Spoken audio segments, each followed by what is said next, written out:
Welcome to రాజనీతి. హైదరాబాద్లో జూబ్లీహిల్స్లో ఉన్న మహా టీవీ ప్రధాన కార్యాలయం మీద బీఆర్ఎస్ పార్టీ కార్యకర్తలు కొంతమంది దాడి చేశారు. దాడి చేసి అక్కడున్న పూల కుండీలు, కార్లు, బయట ఉన్న టీవీ ఇవన్నీ కూడా ధ్వంసం చేశారు. బీఆర్ఎస్ జెండాలు పట్టుకొని వచ్చిన 20 నుంచి 30 మంది కార్యకర్తలు మహా టీవీ కార్యాలయం మీద దాడికి తెగబడ్డారు. కేటీఆర్ జిందాబాద్, మహా టీవీ డౌన్ డౌన్ అనుకుంటూ నినాదాలు చేస్తూ వీళ్ళు దాడి చేశారు.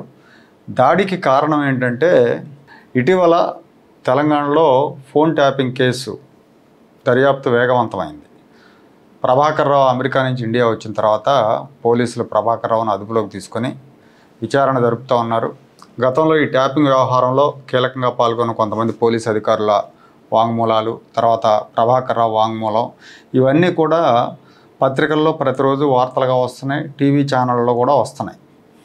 ఇందులో అప్పుడు టీఆర్ఎస్ ప్రభుత్వంలో కీలకంగా వ్యవహరించిన కేటీఆర్తో పాటు కేసీఆర్ ప్రమేయం ఉందన్న ఆరోపణలు, ఉందన్న ప్రచారం ఉంది. ఈ ప్రచారాన్ని బలపరిచే విధంగా పోలీసుల దర్యాప్తు సాగుతూ ఉంది. ఈ ఫోన్ ట్యాపింగ్ వ్యవహారంలో అనేక మంది రాజకీయ నాయకులు, పత్రికా ప్రముఖులు, సినిమా హీరోయిన్లు, సినిమా హీరోలు, వ్యాపారవేత్తలు చాలామంది ఫోన్లు ట్యాప్ చేశారు. ఈ ట్యాపింగ్లో వాళ్ళు రికార్డ్ చేసిన సంభాషణలను అడ్డం పెట్టుకుని చాలామందిని బ్లాక్మెయిల్ చేశారు పోలీసు అధికారులు అన్న ఆరోపణలు కూడా ఉన్నాయి. సో వీటన్నిటి మీద కథనాలు వస్తూ ఉన్నాయి. మహా టీవీలో కూడా ఈ కథనాలు ప్రసారం అవుతూ ఉన్నాయి. అయితే మహా టీవీ వాళ్ళ రిపోర్టింగ్లో కేటీఆర్ ప్రమేయాన్ని బలంగా కేటీఆర్ ప్రమేయం ఉందన్నట్టుగా వార్తలు ప్రజెంట్ చేశారు అన్న ఆగ్రహంతో కేటీఆర్ మనుషులే ఈ దాడికి పాల్పడ్డారన్న ప్రచారం జరుగుతూ ఉంది. తర్వాత ఇదే సందర్భంలో కేటీఆర్ కూడా ఒక ప్రకటన రిలీజ్ చేశారు.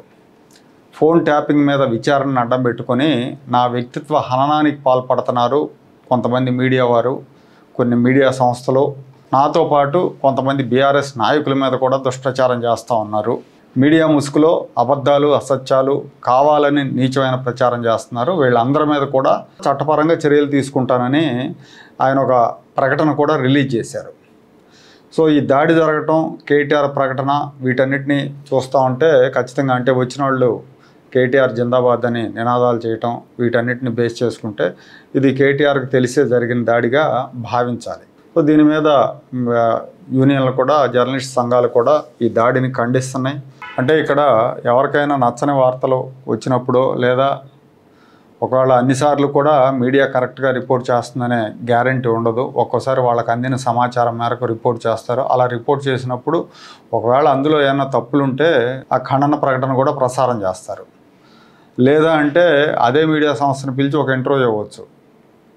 మీ ఆరోపణలు అవాస్తవాలు, వాస్తవాలు ఇవి అని చెప్పొచ్చు. లేదా లీగల్గా కూడా ప్రొసీడ్ అవ్వచ్చు, నా మీద దుష్ప్రచారం చేస్తున్నారని. కానీ దాడులకు పాల్పడటం అనేది కరెక్ట్ కాదు. ఒక రకంగా ఏంటంటే దాడులకు పాల్పడటం అనేది మీడియాలో పనిచేసే వ్యక్తులను భయభ్రాంతులకు గురి చేయటం, జర్నలిస్టులని భయభ్రాంతులకు గురి చేయటం, మీడియా సంస్థల మీద ఒత్తిడి తీసుకురావటంగా కూడా భావించాలి. దాడులు చేయడం అనేది సరైన విధానం కాదు. ఈ దాడికి కారకులైన వాళ్ళ మీద తెలంగాణ ప్రభుత్వం కఠినంగా చర్యలు తీసుకోవాలి. అలాగే ఈ దాడి వెనకున్న వాళ్ళ మీద కూడా చర్యలు తీసుకోవాలి.